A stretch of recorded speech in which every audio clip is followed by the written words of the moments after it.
আমার আজকের recipe fried মেথি chicken. মুরগির মাংস দিয়ে আমরা বিভিন্ন রেসিপি তৈরি করে থাকি। চিকেনের স্ন্যাক্স রেসিপির মধ্যে ফ্রাইড মেথি চিকেনটা বেশ লাগে খেতে। চলো তাহলে দেখে নেই এটা কিভাবে তৈরি করতে হয়। আমি এখানে 500 গ্রাম মুরগির লেগ পিস থেকে মাংস নিয়ে নিয়েছি। এবার ম্যারিনেট করে নেব।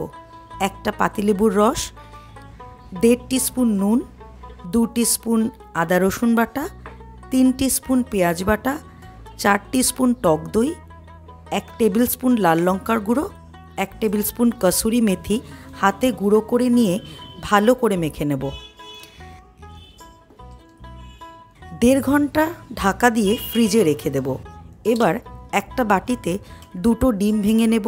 এর মধ্যে দেব 1/2 টিস্পুন নুন, 3 টিস্পুন কর্নফ্লাওয়ার।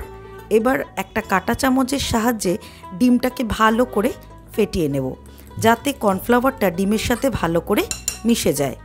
এবার ম্যারিনেট করা মাংসটাকে বের করে নেব।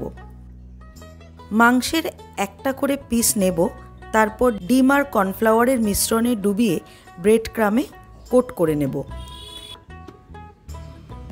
ব্রেড ক্রামে কোট করার সময় চেপে চেপে ভালো করে কোট করে নেব।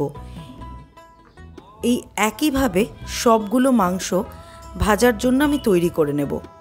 এবার কড়াইতে পর্যাপ্ত পরিমাণে তেল দেব। হাই ফ্লেমে তেলটা ভালো করে গরম করে নেব।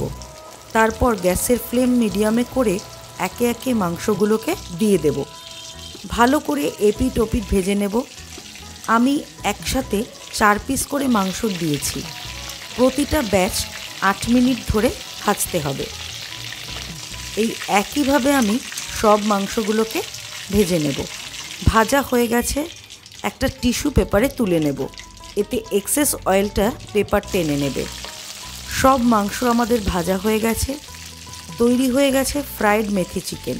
রেসিপিটা তোমাদের কেমন লাগলো একটা লাইক আর কমেন্ট করে জানিও কিন্তু। আবার দেখা হচ্ছে অন্য কোনো রেসিপি নিয়ে পরের ভিডিওতে।